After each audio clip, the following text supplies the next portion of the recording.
Good morning, good evening, good afternoon, everybody. How are you doing today? Few things to chat about today. Of course, a certain person had to jump up on a stage and yap. I'll get to that in a minute. People of Libya are having a bit of a hard time. We woke up this morning. It's just shocking. Do you know, I never knew that it rained at this time of year in Libya. I really had no idea. It's just awful, absolutely awful. And they're still, dealing with the aftermath in Morocco as well. So there are, bigger things going on planet Earth at the moment. Someone asked me this morning, do I think aliens are going to arrive soon? Well, I think they walk amongst us. I think they've been amongst us for a long time.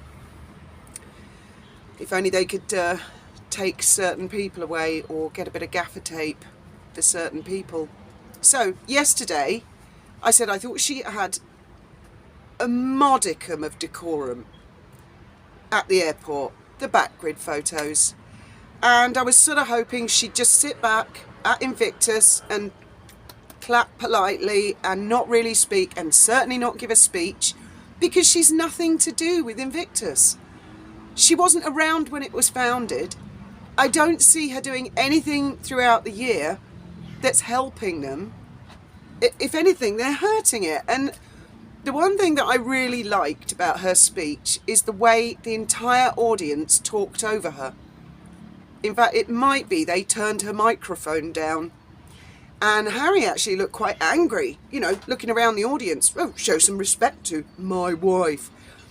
And there were like 3 people in the audience, occasionally, for no apparent reason. She hadn't cracked a joke or said anything other than she tucked her kids into bed or whatever, or bought them an ice cream. I don't know, what the hell's that got to do with Invictus? And that she was late to the party and now we can get things started. Occasionally, these 3 sort of people would go, woo, woo, in the audience, like I say, for no apparent reason. And to which Harry would go, oh, and clap like crazy. The rest of the time, he looked miserable. I think it's probably the most car crash PR I've seen her do so far. She's so out of touch. She thinks it's like there's something else going on inside her mind which bears no resemblance to reality. The reality that nobody was listening to that speech. And the louder she talked into the microphone, the louder the voices of the crowd got, like they couldn't hear each other having a conversation. It was like, does she have to shout like that? Or who is she? Peculiar. And like stills of her face, the Richter's grin, right back, crazy eyes, massive eyelashes stuck all over her eyes. I'm convinced that she has the Disney music going round and round in her head, la la la la la la la, and she really doesn't sort of see reality.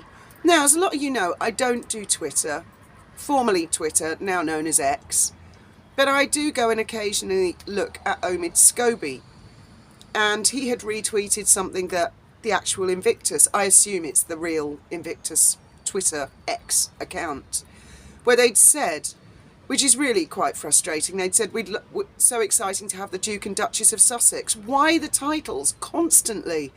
Those titles need to go. They need to go.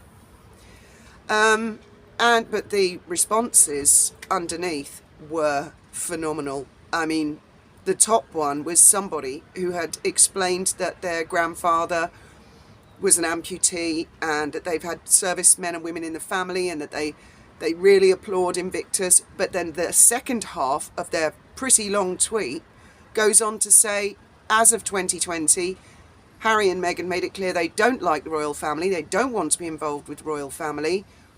Why can't Invictus find better patrons? Why are they doing it? And then it was followed by a load of other comments. So many, I couldn't read them all. I think there might have been one supportive comment in there which just seemed full of lunacy. Someone said, oh, she's a goddess.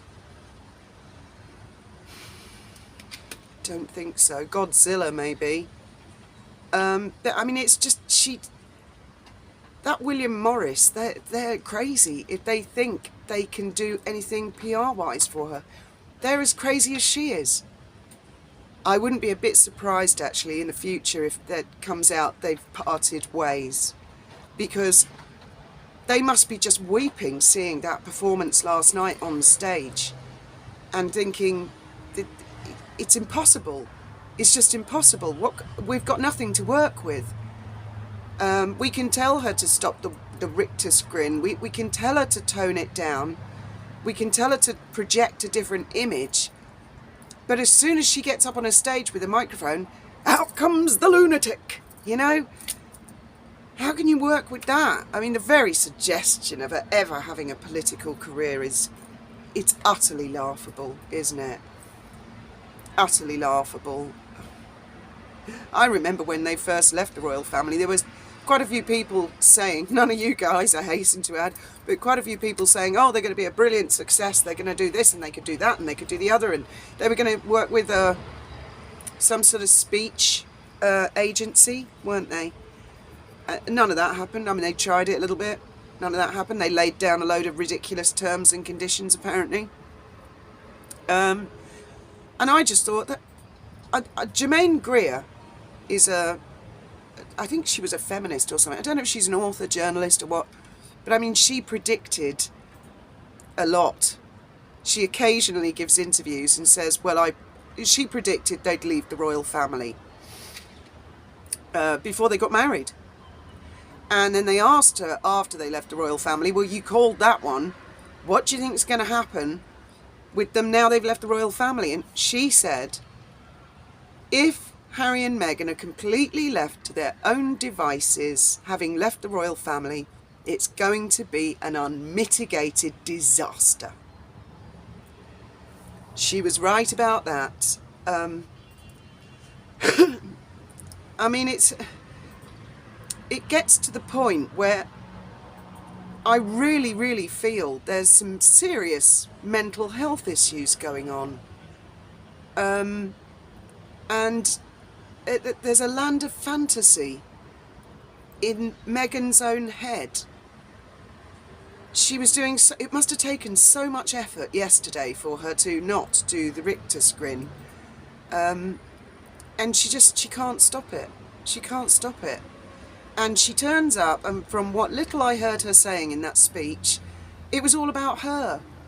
I was late. Why was I late? I had to put my children, you know, so who the hell cares? What's that got to do with anything? In what way is she involved with Invictus? What does she do for Invictus? Makes money out of it, from what I can see, from Netflix. It's at what point are Invictus going to say, okay, this has got to stop? It's got to stop.